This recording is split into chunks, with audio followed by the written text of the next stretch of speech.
Hey everybody, it's Ralph Graves. How are you?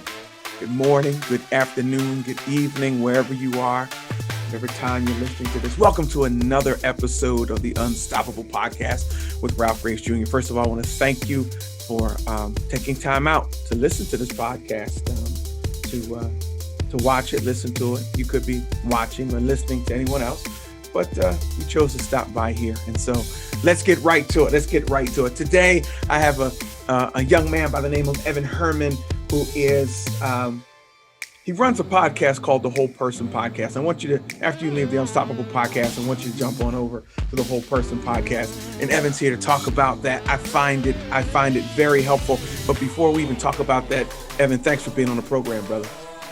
Hey, Ralph, thank you so much for having me. It is a pleasure to be here. Yeah. And it's a pleasure I've heard so much about you through our mutual friend. So meeting you for the first time, this is really cool. Absolutely. Likewise, Seth has spoken very highly of you. And so I'm excited to get to connect. Yeah. So tell my audience about who you are and what you do. Who's Evan Herrman? What does he do? And we're going to talk about how unstoppable you are. Well, so I'm Evan Herrman. I'm currently 33. And from 7 years of age, I felt like I was called into ministry. Wow. And went to Oral Roberts University, got a degree in theology, got married, pursued ministry, and fell on my face multiple times. No doors really opened for me. Yeah. And so I kind of gave up because I just felt like the timing wasn't right. And so I needed to find something to do. And my theology degree wasn't helping me in the professional world. So now I got a degree.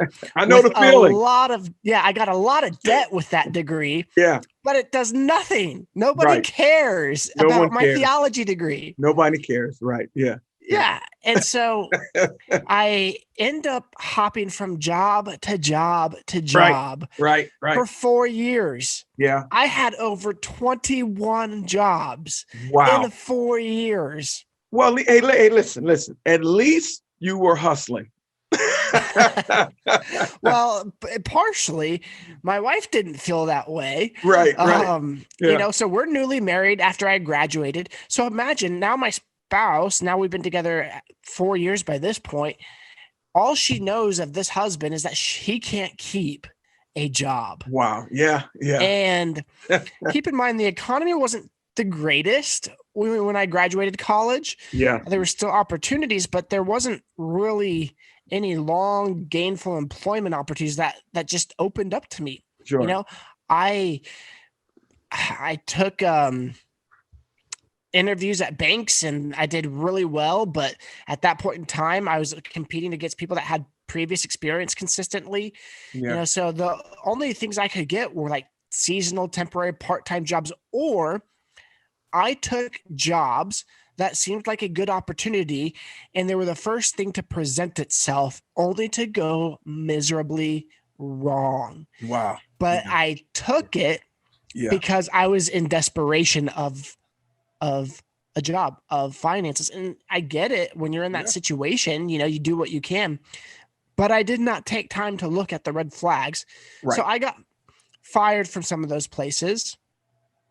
I quit some of those places, and some of those places out of those 21 jobs were seasonal. Yeah. I say all that to say, one, I don't like working for other people. Two, what I realized, though, is my security wasn't in what someone else could provide for me. It's what, one, God alone could provide for me and what I could provide for myself. Yeah. And what led me into this journey of personal growth with a biblical perspective is we had a daughter. She was our first child. She was a premature stillborn. And it was one of the most painful experiences of my life. Yeah. And shortly after that happened was Mother's Day and Father's Day. And I was working at a hardware store and I asked off for those 2 days, at separate times, just because it was so fresh. Right. It was so recent. Right. And they didn't give it to me. Wow. And I was angry and I was bitter. Yeah. And I realized at that moment, I am going to figure out a way to work for myself. And I didn't know how. I didn't know what to do. Right. And then in comes a man from a church that I was going to who said, Evan, he goes, have you ever thought about real estate? And I was like, well, not as a career, but more as like investing. He goes, well, maybe you should check into it. And so I did. Yeah. And in this process, I decided to go get my real estate license. It took me a little bit, a hot minute, actually. And in the meantime, I was interviewing at different companies. Yeah. And I was being interviewed by this one guy, and he wanted to know who I was. So I laid it all out there. And I can only imagine what he must have been seeing from his position of interviewing, because here's this young man who's venting, I've had 21 jobs and, I've been screwed over and I've been bullied my entire life. And all he's hearing is victim, victim, victim, victim. Right. Right. And at the very end of it, he looked at me straight across the table and he goes, I would never hire you. He goes, you have a victim mentality and I can't work with that. Wow. And I was mad. I was heated. I was like, I'm not a victim. These things really happened to me. Yeah. This is what I fight against. And yeah, a few days later, I realized I'm everything that I thought I wasn't. Yeah. It was this part of me that I couldn't see until harsh truth smacked me upside my head. And so I decided, I have been a victim. And so I realized I needed to take ownership of my life. Sure. I needed to take ownership of even the things that didn't go my way that might necessarily not have been my fault, but I also put myself in that position. Yeah. The terrible bosses that I've had, it's because I chose them. That's a fact. They also chose me, but I chose them. That's a fact. So regardless of how they treated me and how it ended, I chose to work for them. That's my fault. Yeah. And so I started this journey of, well, how do I break this victim mentality? Yeah.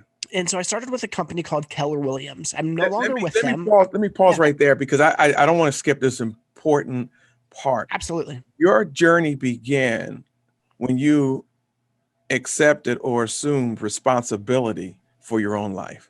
I just want my listeners to know that and hear that. This was exactly what you just said. When you accepted responsibility, when you accepted accountability and responsibility for your own life, then you said, my journey began.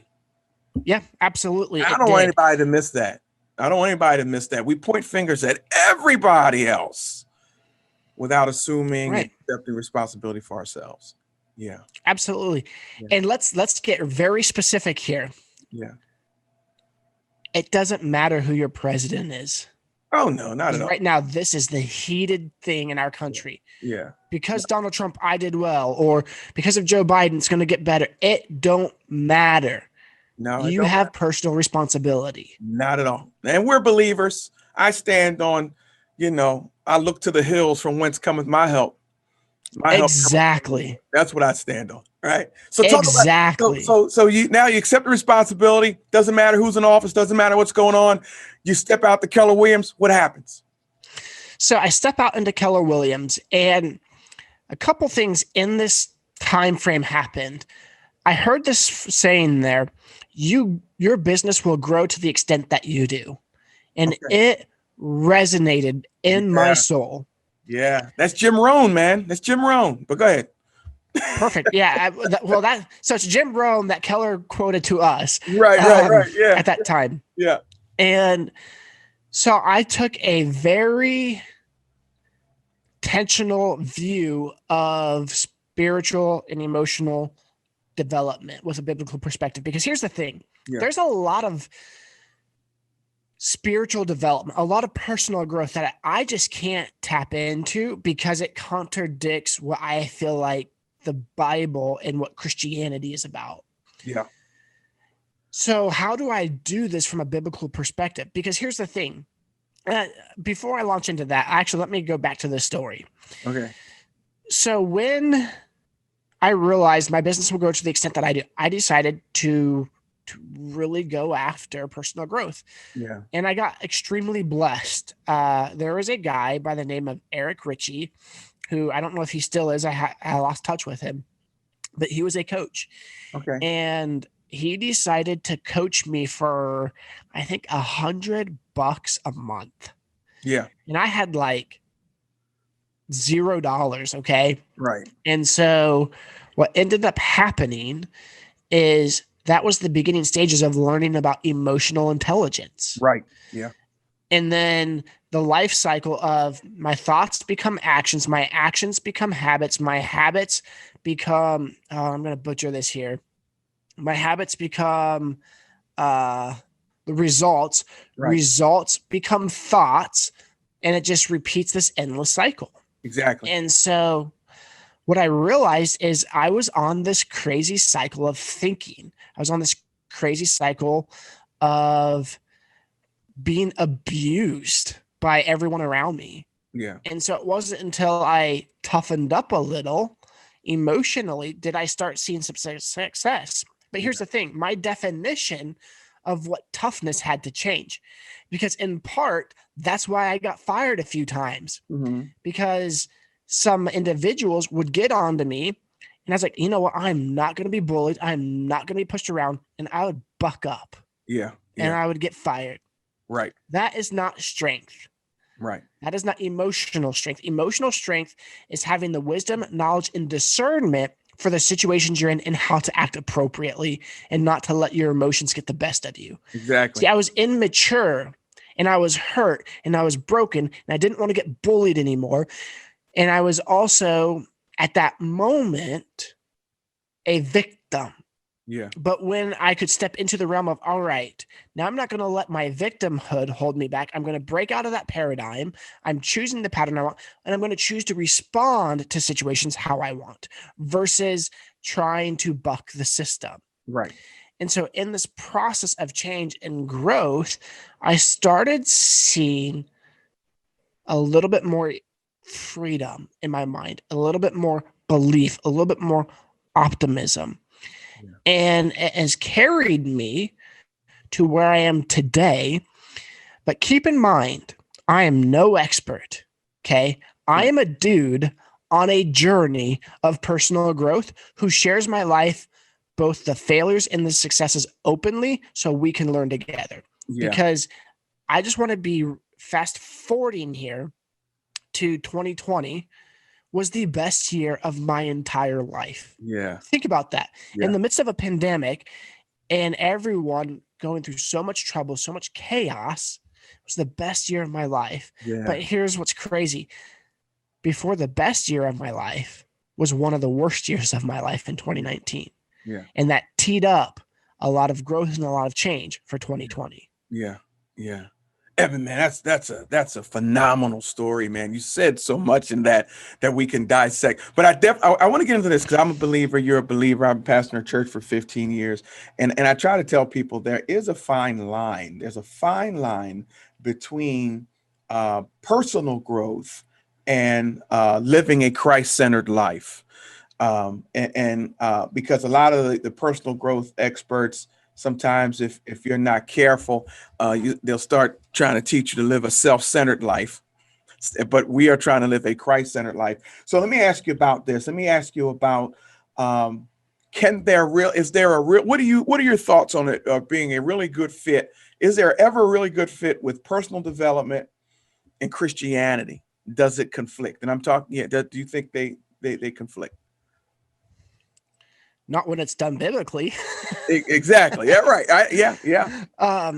But yeah, there's a lot of things in personal growth and spiritual development that conflict on a surface level that isn't true. It's a alternative. It's a fictitious thing of truth. Right. So New Age spirituality is probably one of the biggest fictitious truths where there's energies and auras and all this stuff. Yeah. And that's that pluralism. Right. I didn't get sucked into New Ageism, but I was intrigued by it Right. because there is an element of truth, but I'm trying to reconcile what is the truth, because there's the biblical truth and then there's what this is saying, but this is not my spiritual discernment alarms are ringing on this. So Yeah. I've had to dissect it and kind of look at the way God created things. So let's just pretend for a second that we're talking about New Ageism here, and Right. auras and energies and mantras and chakras and all Right. these things. Right.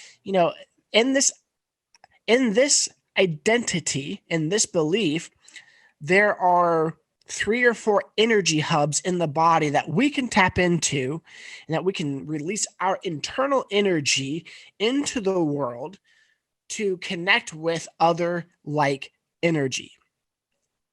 And I'm thinking to myself, God, part of this feels like there's truth to this, but it feels like hogwash. And so I prayed. I said, God, show me what's true, what's not. Yeah. I kid you not. This is the coolest thing ever. My back was hurting and I just couldn't get over it. So I decided to go to the chiropractor. Right. I go to the chiropractor and I'm getting my back adjusted. And in on his wall is the nervous system and how it connects to the body. Sure. There's, I think, 3 or 4 central locations in the body that have hubs for your nerves. Right. Now, get this. There is enough stored energy in our body, that of the stored energy of a nuclear bomb, scientifically speaking. Okay. And so I started thinking about, all right. So then I started thinking about this New Ageism. They say 4 hubs, or 3 hubs or whatever it is, but yet we have 3 central or 4 central spots in our nervous system that connects our nerves to our body. Well, God created my body. Right. Obviously, energy isn't God either. God created energy. Yeah. So now I have 3 spots in my body. What does that mean? Well, I don't buy into the chakras. It's just 3 areas of energy in my body that allows my body to be motorized. Okay. So if energy isn't God, because the New Ageism believes energy is God, right? God created energy. So let's take this back even a step further. This is where it gets more just scientific than spiritual. Yeah. You and I are talking right now from several different states. You have a broadcasting signal that is being sent to a satellite to me. Sure. You and I are both senders and receivers of energy on our computers. Okay. Our bodies are also geared to be senders and receivers of energy, but not the energy like spiritual woohoo energy, but just natural energy, the way God created humans to function. Right. Yeah. So where does that go towards the Bible? In the beginning, God created the heavens and the earth. Right. When God created man, he created our bodies to function so that we would have a sustainable life. Yeah. So everything that these people are saying and turning into a spiritual religion, it's not. It's not. It is a function in the way God created mankind. I started reading. And they stopped that. I started reading this book called Gene Keys. That's why I was looking up while you were talking. I have it on my iPad. Perfect. Gene Keys by Richard Rudd. Have you heard of it? I haven't. Tell me about it. Yeah, it's just what we're talking about now. Talks about these different hubs, and it sounded great, and to a point. And then when they started calling other things God, I had to put it down. Yeah, I had to put it absolutely. down. I had to put it absolutely. Down. Yeah. Because God is not, energy is not God. God created energy. Right. God is so much bigger. Yeah. And so in terms of you and I being senders and receivers, well, that's true biblically. Yeah. God sends messages to us to speak and carry the words to other people. That is an actual thing. Right. Go into all the world and preach the gospel. Right. That is the physical form. That is the physical definition of what we're to do.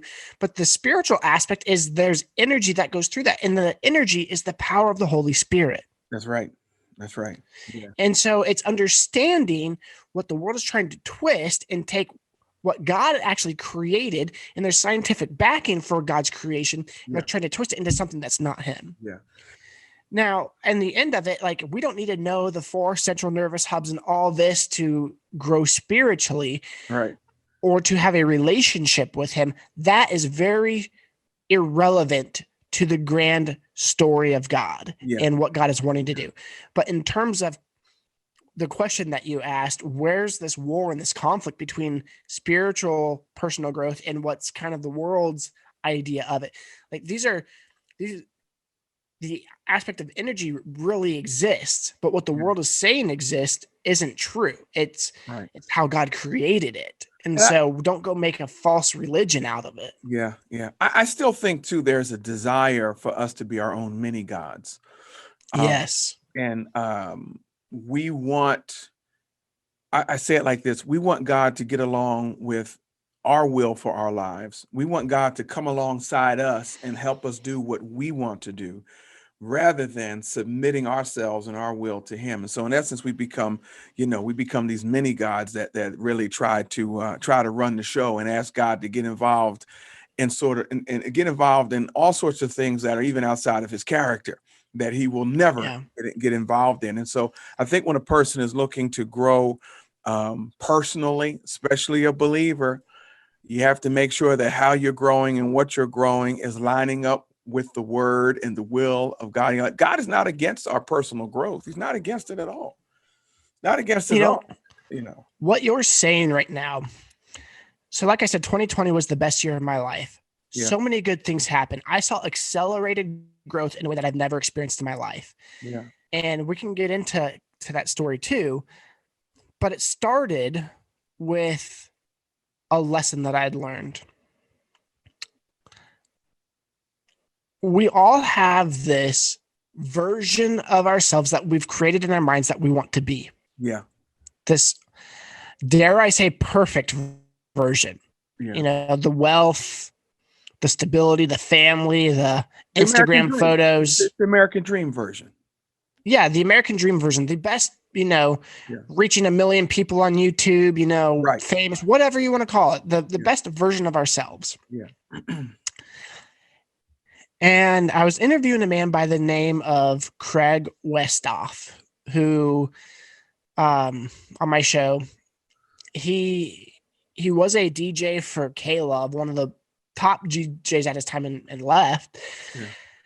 And as we're talking, I'm wrestling with how do I grow into this? How do I, I don't feel like I can reach it. And he said these 2 things. He goes, well, Evan, there's 2 things about that. He goes, 1, what you just described, this perfect version of yourself that you're trying to attain, is idolatry towards God and self-hatred.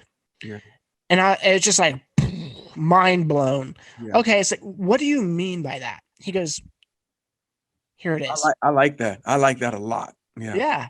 He said, God created you to be who you are, not the image that you have in mind for yourself. Now, obviously, God didn't create me to sin or some of the things that I've done. Right. But with the giftings, I feel like I've been obedient to God. And while I want to be somewhere grander in my life, I am where I am. But where I am is kind of where God wants me. Yeah. And so where I am and what I want weren't in alignment.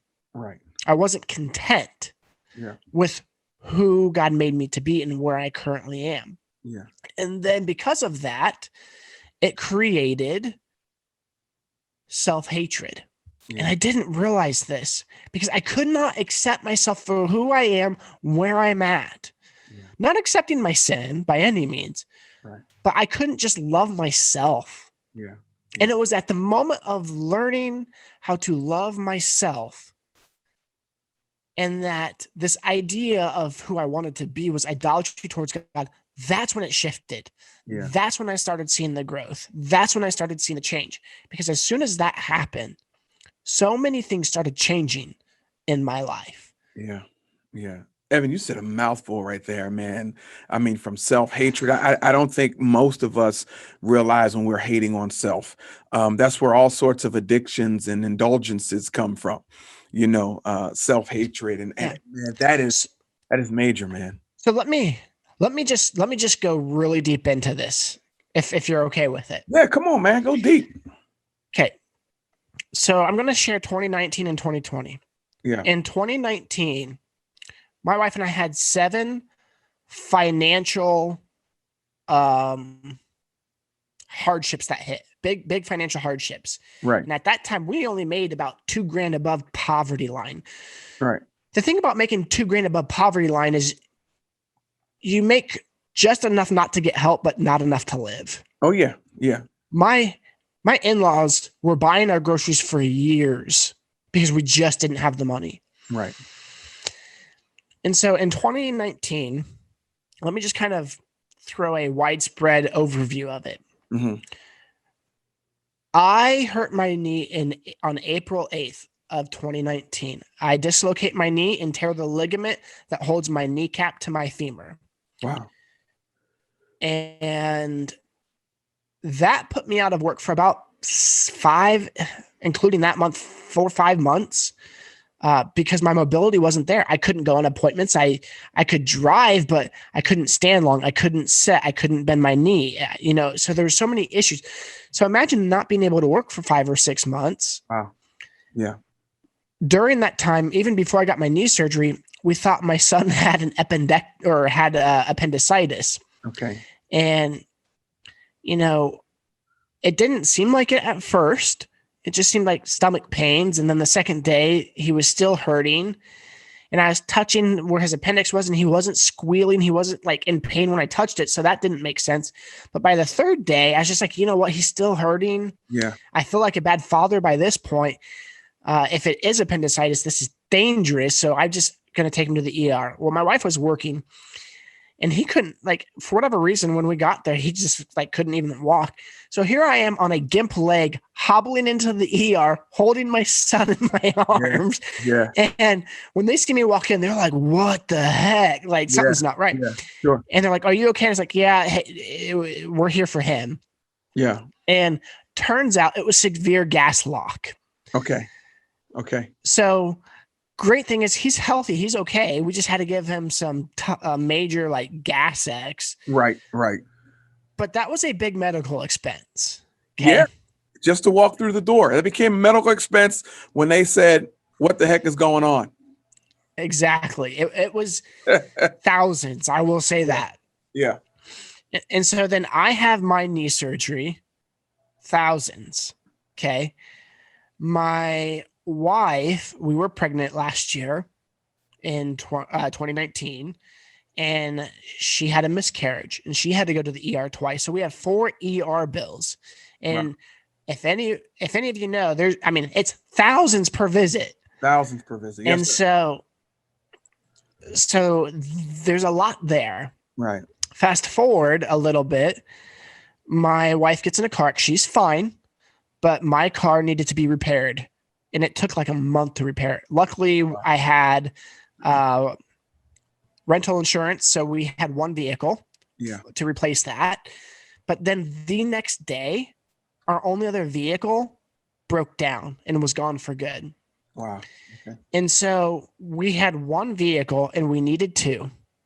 And by this point, I made a decision that we weren't going to go into debt anymore. We weren't going to take out loans. And, we had functioned with debt. Yeah. That's how we kind of lived. That's how we kind of got by. And right.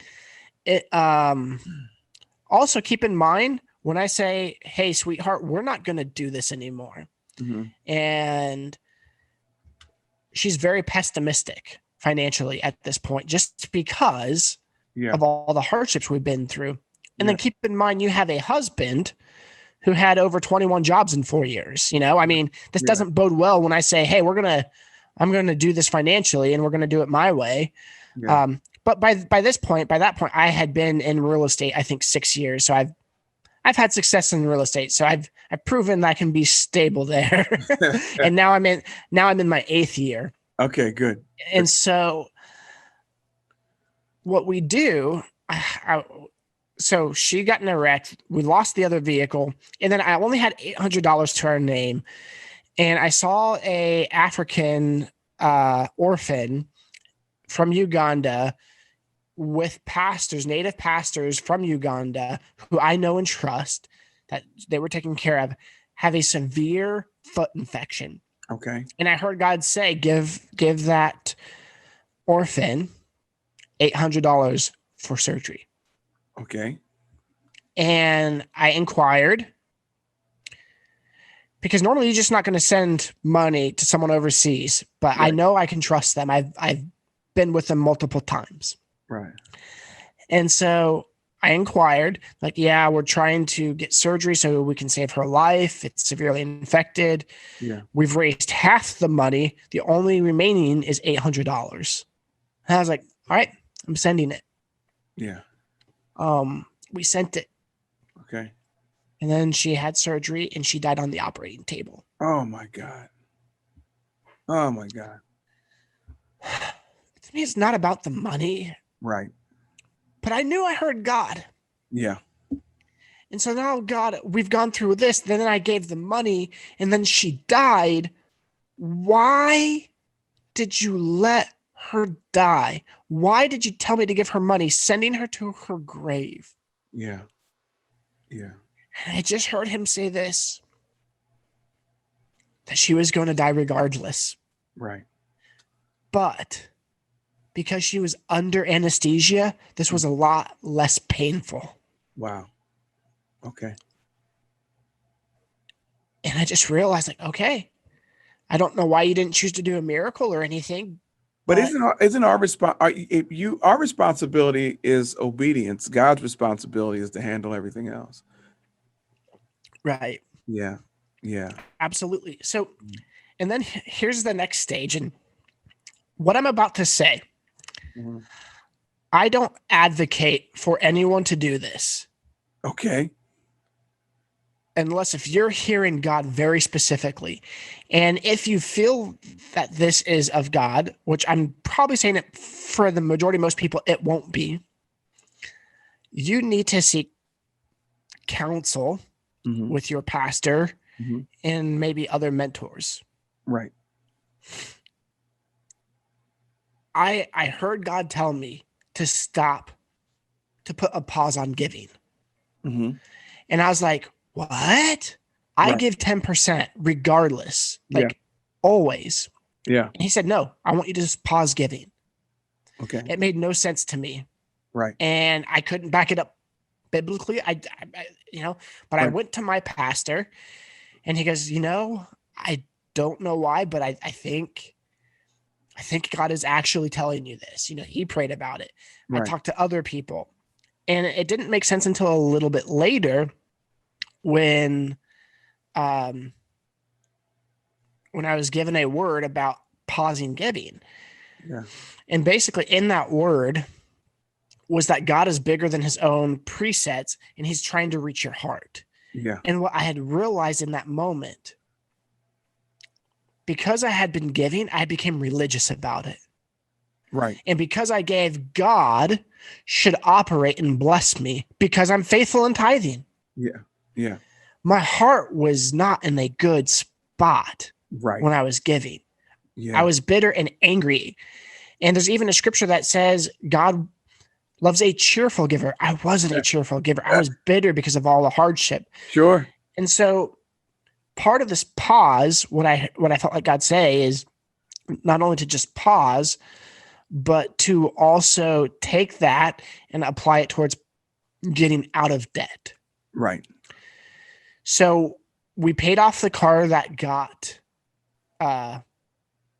wrecked, and we had to pay for the repairs. Mhm. We paid off a storm shelter. We paid off my student loans, paid some medical debt, Mhm. and we were able to save money to buy a car debt free. Wow. Praise God. And we were allowed to borrow someone's car for 6 months. Yeah. And all that started happening after I paused giving. Right. Right then, my wife got a 50% raise at work, and I got a 30% raise because I switched brokerages. And then we started seeing money come in, and that allowed us to get out of debt. For the most part, we still have medical debt that we're still knocking out. That's still there. Yeah. But I say all that to say we are now in a place to give again, and it's not a burden. Yeah. We are able to give to other people. It is now joyous. Yeah. And God set us up, because here's what's crazy. Only God could have known what was going to happen in 2020. Yeah. Like, we were financially stable because we had been able to set money aside. Yeah. Yeah. And I say that to say a lot of people who aren't giving need to give because their heart's not in the right spot by not giving. I was the exact opposite. I was doing it I came from a very word of faith background where it was almost like a business transaction. God, I'm going to give you this amount and you're going to give me this amount. Right. Yeah. And somehow even though I didn't really believe in that, that was still a part of my spiritual makeup. And that's something that God had to break. Yeah. Your attitude wasn't right about it. I mean, in short, your attitude wasn't right. You know, you violated the cheerful giver part. You know, if you can't give cheerfully, keep it to yourself. Yeah. Essentially, that's what God was saying to you. Right. Well, and what's crazy is through that time, looking back, we paused tithing, but where we gave to individuals. You know, it probably wasn't a total of 10%, but you know, we came across someone who lost his wife and they weren't going to have Christmas. And this was like a couple weeks before Christmas. So we paid for their Christmas. Yeah. Yeah. You know, there's school fees and people overseas that needed help. And, you know, so God brought opportunities to give, and then it started becoming cheerful. Yeah. And so I paused tithing, but I kept giving. Okay. There is a distinction there. Yeah. But my heart changed. And moving forward, you know, I still had bitterness. I still had resentment. I was still working on that. And then fast forward with what Craig was saying is about learning how to love yourself, not having idolatry towards God, then all that kind of accumulated. And then I want to frame out 2020 here for you. And we can go longer if you have time. I'm okay with it. Yeah, go ahead. I had been addicted to pornography for over 20 years. Okay. Early 2020, I saw freedom.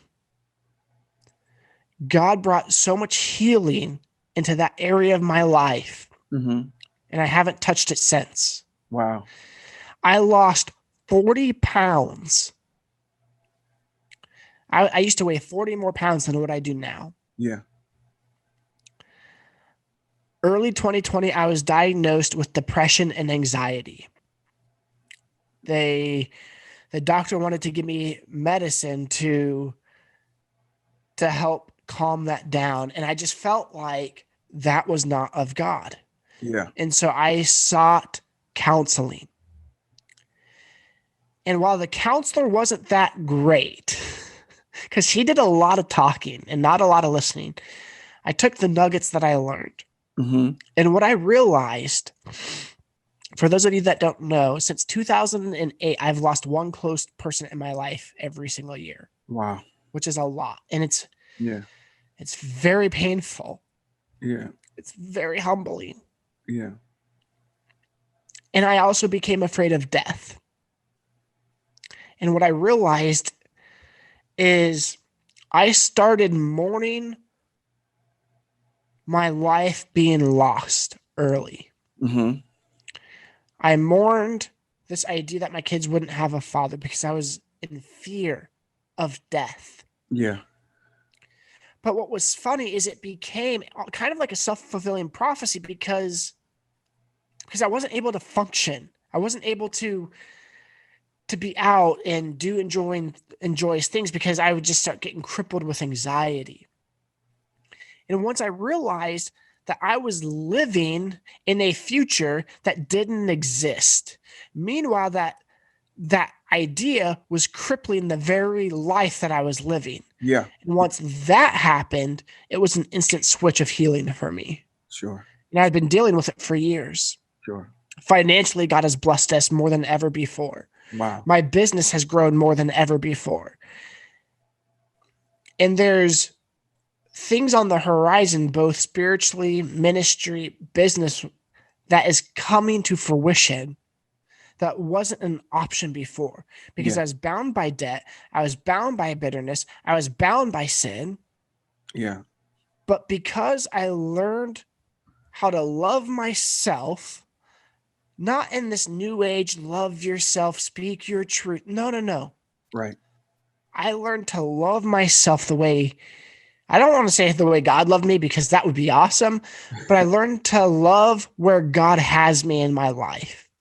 Man. I've learned to trust God. Yeah.